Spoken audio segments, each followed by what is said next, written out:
اور اس میں آپ دیکھیں انسانوں میں جتنے بھی رشتے ہیں نا، اس میں سب سے کلوزسٹ رشتہ ہسبینڈ وائف کا ہوتا ہے، جس میں آپس میں کوئی حجاب نہیں ہوتا، جو ایک دوسرے کے جسمانی طور پر، روحانی طور پر، جذباتی طور پر ایک دوسرے کے انتہائی قریب ہوتے ہیں. لہذا شادی کے موقع پر جہاں اور بہت سی تیاریاں ہوتی ہیں، جہاں پر اچھے خوبصورت لباس بنائے جاتے ہیں، جہاں گھروں کو سجایا جاتا ہے، جہاں پر زیورات کی تیاری ہوتی ہے، وہاں اس کے ساتھ ساتھ دلوں کو خوبصورت بنانے کی بھی ضرورت ہے، اخلاق کو بھی خوبصورت بنانے کی ضرورت ہے، کیونکہ اس سے گھروں کے اندر روشنی ہوتی. یعنی ایک تو روشنی ہے جو بجلی سے حاصل ہوتی ہے، ہمیں اچھے اچھے پنکھوں میں لگا لیں تو گھر روشن ہو جائے گا، قیمتی سے قیمتی شینڈلیئر لٹکا لیں تو گھر بہت خوبصورت اور عمدہ لگے گا. لیکن خوبصورت روشنیوں سے گھر روشن نہیں ہوتے جب تک وہاں مسکراہٹوں کی روشنی نہ ہو.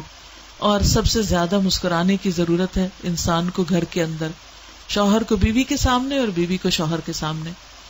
اس لیے جو بھی نئے کپل ہوں یا پرانے ہوں، اگر وہ چاہتے ہیں کہ ان کے آپس کے تعلقات درست ہو جائیں تو غصہ آنے کے باوجود مسکرانا سیکھیں، ناراضگی کے باوجود سلام کرنا سیکھیں، ایک دوسرے سے دور ہونے کے باوجود ایک دوسرے کی کیئر کرنا سیکھیں.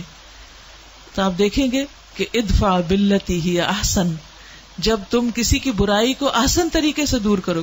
مثلا شوہر شاؤٹ کر رہا ہے اور آپ آرام سے سرگوشی میں بات کر رہے ہیں، یہ آپ کی چوائس ہے، آپ کر سکتے ہیں.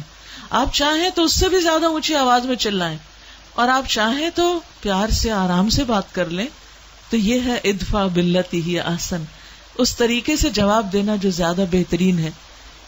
تو جب اس طریقے سے آپ جواب دیں گے تو انشاءاللہ اللہ تعالیٰ نے جو فطری محبت اور رحمت اور مودت دونوں کے درمیان رکھی ہے وہ واپس آ جائے گی، وہ سامنے آ جائے گی.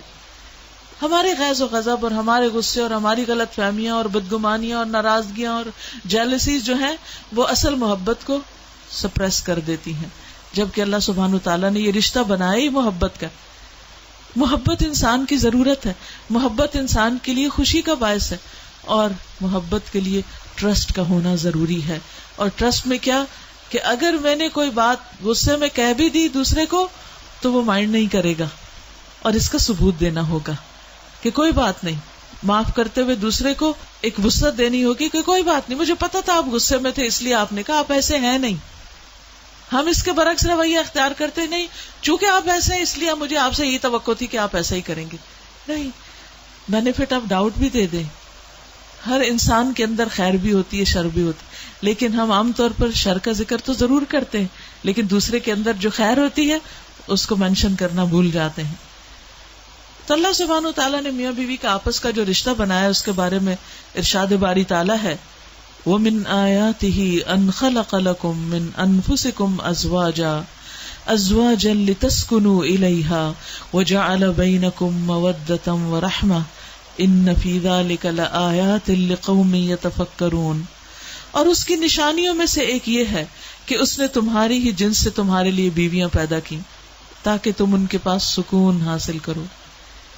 یاد رکھیے، عورت کا یہ بنیادی رول ہے، بیسک کردار ہے کہ وہ اپنے شوہر کے لیے سکون کا باعث ہو.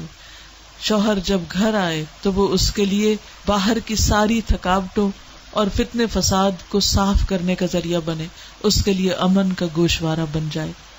تو یہ شادی کا بنیادی مقصد ہے. اللہ نے بیوی کو کس لیے پیدا کیا؟ تاکہ وہ شوہر کے لیے سکون بنے. لیکن اگر بیوی شوہر کو بدتمیزی سے پیش آتی ہے، بد اخلاقی کا مظاہرہ کرتی ہے، اس کی ضرورت پوری نہیں کرتی، اس کے پاس بلانے پر اس کی بات نہیں سنتی، تو پھر آپ نے گویا اللہ سبحانہ وتعالیٰ کے اس حکم کی نافرمانی کی کہ جو اتنا واضح طور پر اس نے دیا کہ تمہیں اس لیے بنایا گیا لِتَسْكُنُوا إِلَيْهَا، کہ تم ان کے لیے سکون کا باعث ہو، اور تمہارے درمیان محبت اور رحمت پیدا کر دی. تو بحیثیت خواتین میں اپنے آپ کو اور آپ سب کو یہ سوال کروں گی، کیا ہم اپنے شوہروں کے لیے سکون کا باعث ہیں؟ کیا ہم ان کے غم، غصے، ان کے اندر کی بے چینیوں اور ان کی تکلیفوں کو دور کرنے کا ذریعہ ہیں؟ جب ایسے مواقع آتے ہیں کہ جب وہ گھبرائے ہوئے آتے ہیں، جیسے رسول اللہ صلی اللہ علیہ وسلم غار حرا سے جب فرشتے کو دیکھ کر واپس گھر پلٹے تھے تو آپ گھبرائے ہوئے تھے تو حضرت خدیجہ نے ان کے ساتھ کیا معاملہ کیا؟ حضرت خدیجہ ہمارے لیے رول ماڈل ہیں. کیسا معاملہ کیا تھا؟ آپ صلی اللہ علیہ وسلم نے فرمایا مجھے اپنی جان کا خوف ہے.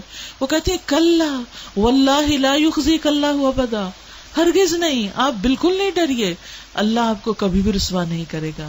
آپ تو غریبوں کے ہم غم خار ہیں، آپ تو بیواؤں کی مدد کرنے والے ہیں، آپ تو دوسروں کو کما کر دینے والے ہیں، ان کی ضروریات پوری کرنے والے ہیں، آپ تو لوگوں کے دکھ تکلیفیں دور کرتے ہیں، اللہ آپ کو کبھی رسوا نہیں کرے گا. آپ صلی اللہ علیہ وسلم کانپ رہے تھے، انہوں نے آپ کو چادر اڑا دی تاکہ آپ سکون میں آئے. آپ صلی اللہ علیہ وسلم کے اوپر پریشانی کی ایک قلق کی کیفیت تھی.